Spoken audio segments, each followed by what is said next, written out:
pengharapanku. Ku percaya hanya kepadamu, Yesus Allah perlindunganku. Engkau yang selalu ku puji.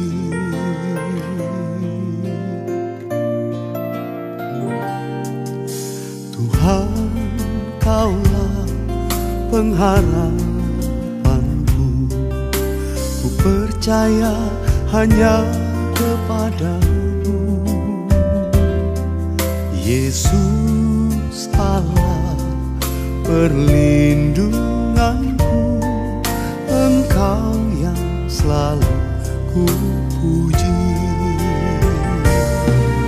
Mulutku penuh dengan pujian kepadamu, ya Yesus Tuhan. Sepanjang hari ku beri penghormatan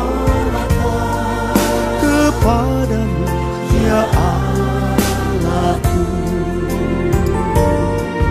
Mulutku penuh dengan pujian kepadamu, ya Yesus Tuhan. Sepanjang hari ku beri penghormatan kepadamu, ya Allahku.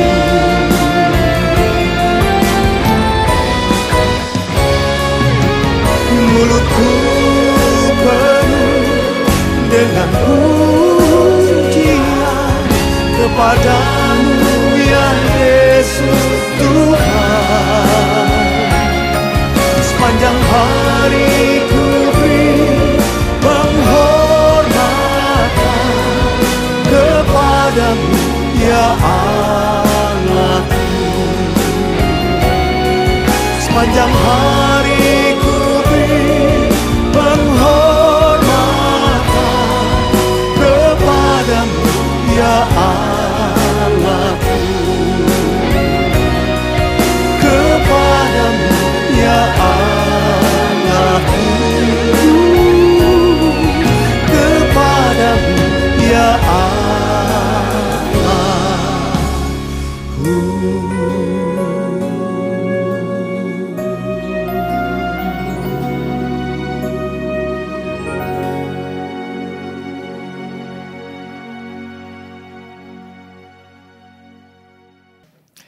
Shalom, shalom, jemaat Tuhan. Selamat malam, mungkin ada di antara juga hari ini Anda melihat tayangan ini. Selamat pagi, selamat siang, selamat sore. Pokoknya semua kita ada dalam keselamatan anugerah daripada Tuhan. Kembali di ibadah yang sebetulnya bukan ibadah, tetapi ini acara spesial Selasa, yaitu MRS Bertanya. Beberapa minggu yang lalu saya mendapatkan dua narasumber yang kebetulan adalah dua putra dan putri saya. Saya di mana ketika itu bertanya kepada Stephen dan Belle, orang tua, bagaimana mereka mengajar pada masa new normal. Tidak seperti sebelum pandemi, sekarang yang menjadi guru itu adalah orang tua. Jadi hari ini saya kedatangan ada Dave. Saya akan banyak bertanya kepada Dave karena puji nama Tuhan, Dave adalah pelayan aktif di IRC Sawangan dan beliau adalah dosen S1 daripada Information System, salah satu universitas multimedia yang mungkin yang paling duluan ya. Masih ada yang lebih duluan. Sangat terkenal, sangat terkemuka di Indonesia, tetapi menarik juga, Dave juga adalah sekaligus mahasiswa karena sedang menyelesaikan S3-nya. Jadi kita akan lihat dari dua sisi, dia sebagai dosen, tapi di satu sisi juga dia sebagai mahasiswa S3. Nah, pertanyaan yang paling mendasar, Dave, dalam konteks sebagai dosen dulu nih. sebagai dosen dulu. Apa yang berubah sekarang setelah pandemi terjadi? Silakan. Ya, jadi sebelum pandemi dan sesudah pandemi pasti ada Jelas. perbedaan. Artinya kalau dari sisi dosen sendiri, satu hal dia tidak mendapatkan ambience atau suasana pengajaran seperti normal di kelas. Tapi the rest of it, studentnya ada, dosennya ada, dan materinya tetap ada. Ya, cuman memang secara delivery itu menggunakan media, tidak secara langsung seperti tidak secara langsung seperti biasa. Dan tentu ini jika dosennya tidak ready itu akan menjadi masalah. Jadi sebenarnya perbedaannya memang seperti itu, delivery-nya harus seperti apa, kemudian secara materi pun harus dikemas dengan lebih menarik supaya ada alur yang baik dalam perkuliahannya. Kemudian juga yang berbeda juga adalah dari sisi pertemuan pun pasti ada pertemuan-pertemuan yang mungkin disingkat, ada materi yang ini tidak perlu banyak, cukup butuh banyak exercise aja, student bisa belajar sendiri. Atau ada juga yang memang karena ini perlu concern, dosen perlu spare more time dengan studentnya untuk menjelaskan secara online seperti itu, kurang lebih. Nah, kalau dari sudah 2 bulan setengah, Pak Dave sebagai dosen, daya serap mereka seperti apa antara offline dengan online? Ya, kalau bicara daya serap memang terlepas dari medianya pun sebenarnya itu kembali ke diri mahasiswanya sendiri. Artinya dia dari latar belakang mungkin sekolahnya dulu seperti apa, pembelajaran seperti apa, kemudian atau mungkin dia tipe orang yang memang punya kemampuan daya serap yang tinggi, sehingga secara kelas normal pun, pertemuan di kelas normal pun sebenarnya perbedaan daya serap itu udah ada.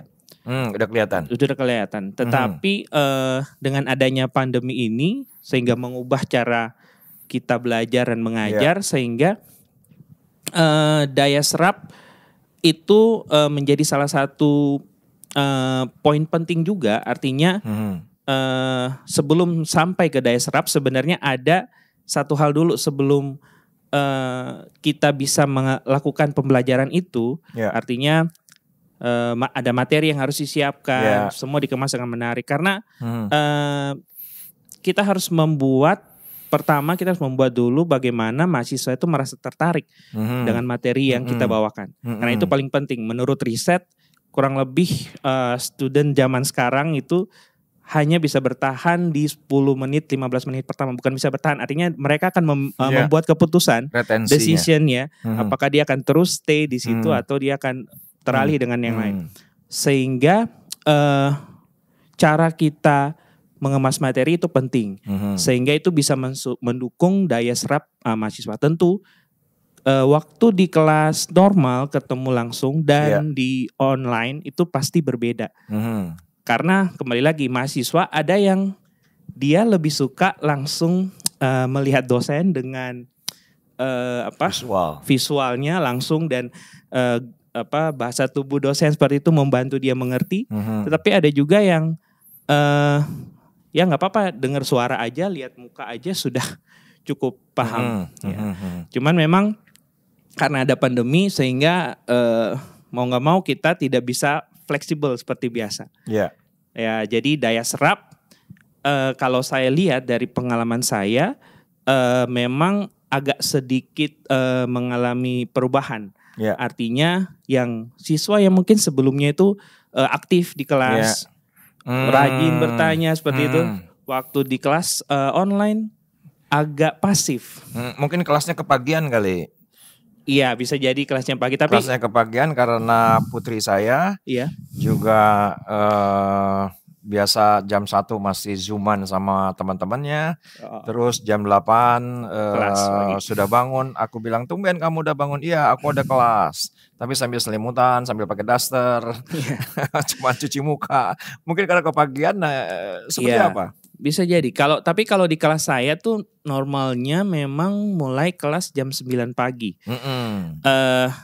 Ya, di kelas normal pun karena cenderung pagi, jadi mungkin masih belum full konsentrasi gitu Iya. mahasiswanya. Tapi kalau dibilang jam kuliah mungkin ya itu berpengaruh. Tapi menurut saya selain itu juga mungkin lingkungan atau area di sekitar dia juga mungkin mempengaruhi. Karena kalau biasanya kita di kelas gitu, yes tujuannya purpose-nya untuk belajar gitu. Tapi kalau saat kita lagi tidak di ruang kelas, misalnya mungkin di kamar atau di ruang tamu, itu akan terasa berbeda. Jelas. Sehingga ya itu pasti berdampak juga selain dari tadi waktu kelasnya kepagian, tapi situasi di sekitar mereka juga menurut saya mempengaruhi.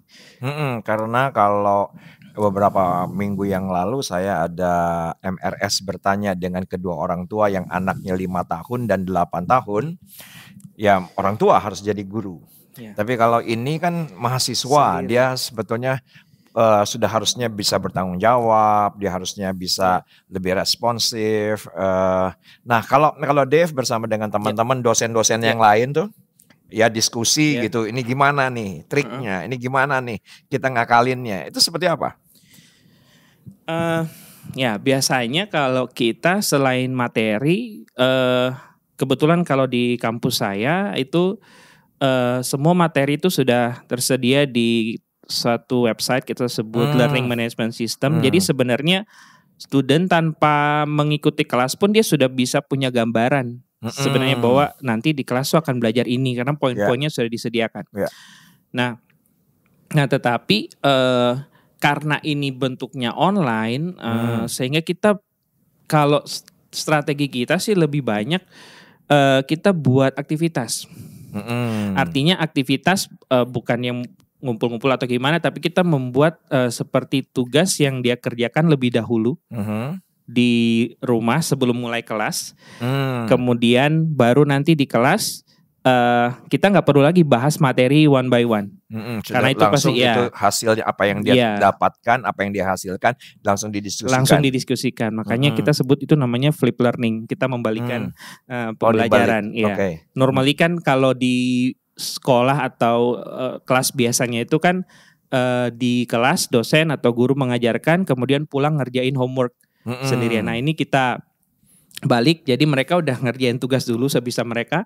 Pas di kelas mereka langsung membahas dengan dosen atau gurunya. Jadi lebih apa ya? Dia sudah punya basic information atau materi tentang mata kuliah tersebut, baru langsung action. Jadi harapan kita sih itu lebih karena dia langsung hands on, dia langsung mengerjakan. Ditambah kalau dia ada bingung dia bisa langsung nanya. Itu jadi lebih hidup kelasnya seperti itu. Jadi jadi konsep mengajarnya yang sudah dirubah dan harus berubah. Ada satu quotation yang kemarin saya baca dari Einstein. Einstein bilang begini, ketika perubahan-perubahan terjadi, kalau kita melakukan dengan cara yang sama, itu orang gila. Itu orang-orang gila, itu orang bodoh, itu orang dungu. Karena perubahan kita pun harus melakukan dengan cara yang berubah. Nah, ini pertanyaan konyol, Dev. Sebagai orang awam yang kebetulan anak saya ya setelah Keisha ini ya selesai tugas saya untuk menguliahkan. Dan dia juga kebetulan di semester akhir S1-nya selesai. Tetapi saya tuh punya pemikiran dengan pandemi ini sebelum vaksin ditemukan. Rasanya pertanyaan yang pertama adalah seberapa sekarang informasi yang Dave terima, orang tua mengizinkan anaknya untuk kembali offline.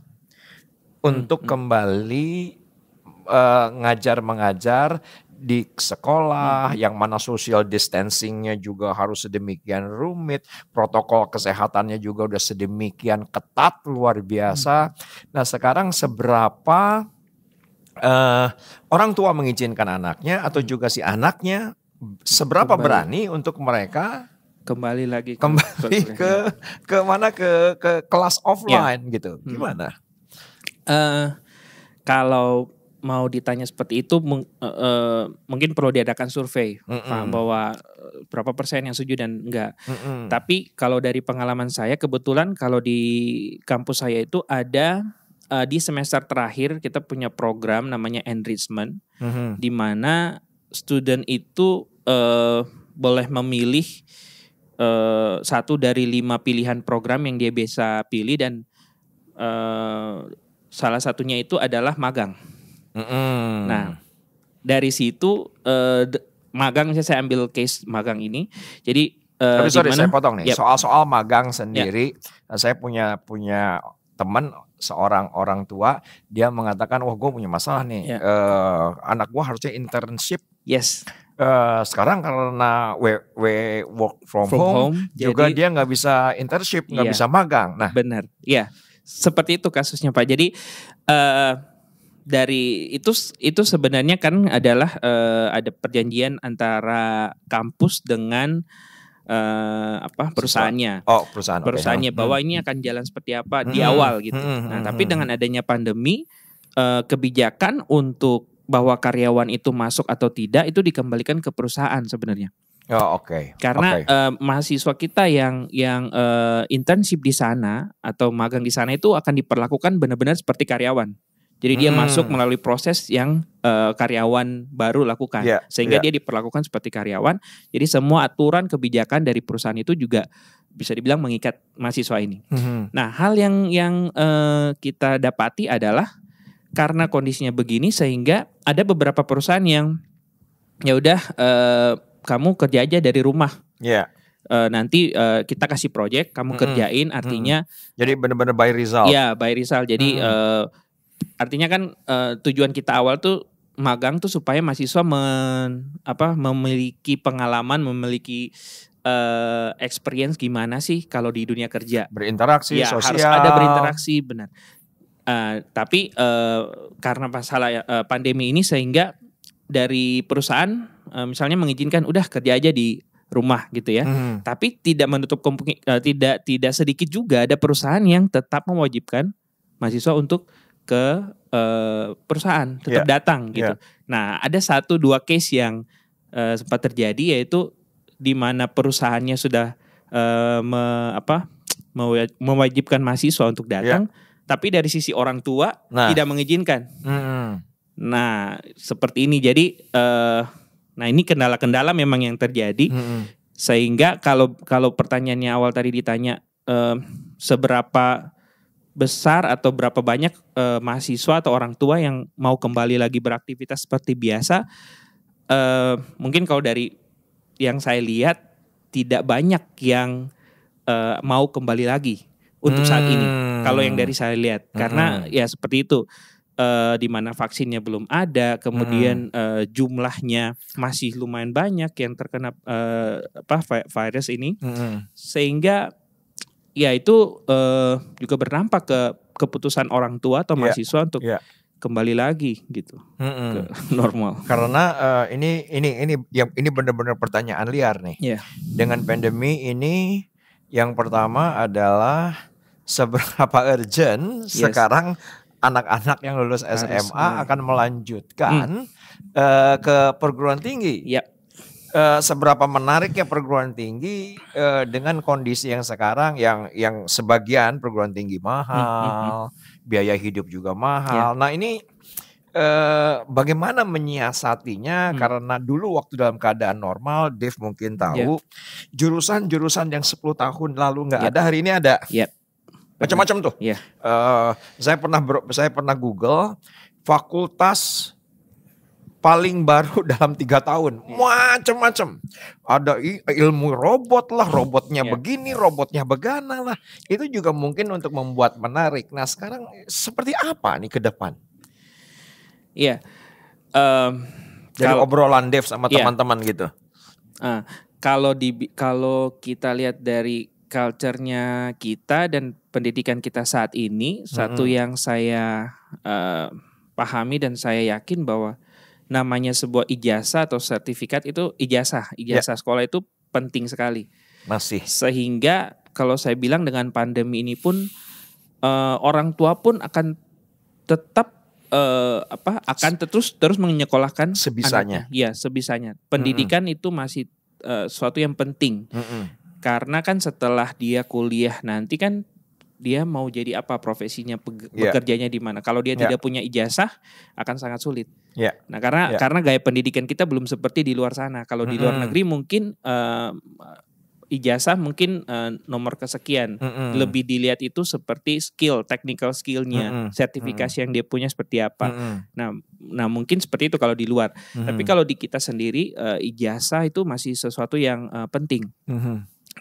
Sehingga kalau dibilang orang tua masih mau menyekolahkan sih, saya masih positif, masih yakin. Cuman tentu kembali lagi ke kampusnya nih, seberapa inovatif, seberapa kreatifnya kampus, seberapa ready-nya kampus, atau seberapa cepat kampus itu beradaptasi dengan kondisi sekarang. Seperti itu, kayak misalnya di kampus yang saya saat ini. Kalau biasa kita punya sebelum masuk kampus tuh ada orientasi. Jelas.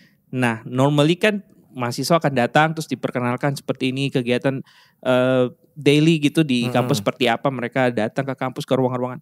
Nah, kalau sekarang kita ubah formatnya jadi ada yang kita buat dalam bentuk multimedia, video seperti itu atau dan lainnya. Tapi mostly walaupun tidak secara langsung kita tetap berusaha supaya materi orientasi itu mahasiswa dapat nangkep. Itu yang paling penting sebenarnya. Jadi walaupun terbatas dengan pandemi ini, jadi kita nggak bisa ketemu langsung, tapi kita tetap memastikan bahwa sebelum mahasiswa masuk kuliah hari pertama dia sudah ready, dia sudah tahu apa yang harus saya siapkan. Saya bisa mengakses kemana untuk materi, dosen saya di mana, kelasnya seperti apa.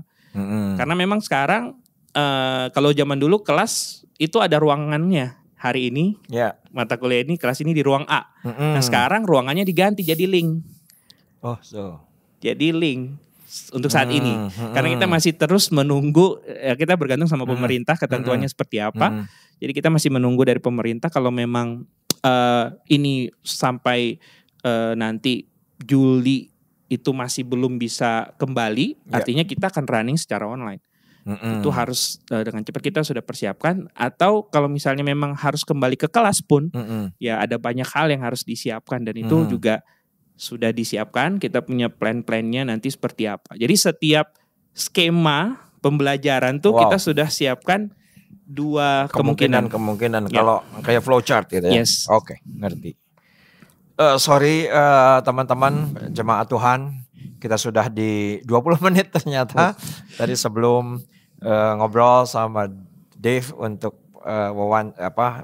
perbincangan MRS bertanya ini, apakah 15 menit kelamaan atau enggak, ternyata kita sudah sampai di 20 menit. Pembicaraannya sangat menarik. Nah, saudara, ini Dave dari sisi dosen sudah menguraikan dalam 20 menit yang saya tahu itu baru kisi-kisinya saja, belum sampai kedalaman. Mungkin nanti kita akan di lain kesempatan akan undang lagi Dave untuk berbicara, karena saya belum mengeksplorasi Dave dari sisi mahasiswa.